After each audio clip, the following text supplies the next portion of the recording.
Umntwana oneminyaka emihlanu ubudala lo urathulwe ngubhova wenja yaziwa ngePitbull ngeveke epheleleko.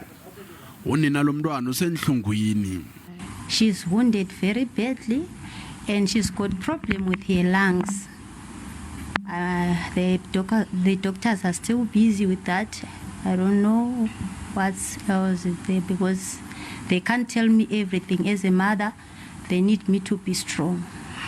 Injezi zimlumena bekabuye esikolweni azikhambela nabantwana bakwabo abakhulu kuye. Kuthiwa batsho inje iphume ngeke beyingakavalwa yabhudungela umntwana lo kwakanye kwaba ngumakhelwane omsizako. I saw the kids in the street and the dog was busy biting the baby.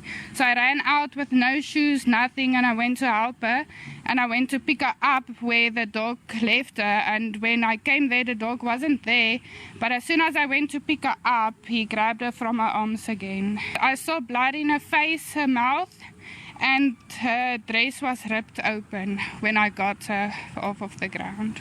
Unina lomntwana lo uthi ulingile ukukhulumisana nomnikazi enja, kodwana umnikazi ugcina amthusela. I don't know if she's gonna be able to come and walk back to school or to help herself because she's got operation all over her waist.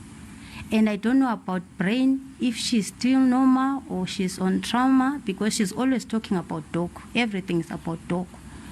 SABC tosela umnikazi enje umtato bona phendule malungana nalesi sehlakalo, kodwana akakaphenduli bekube nje.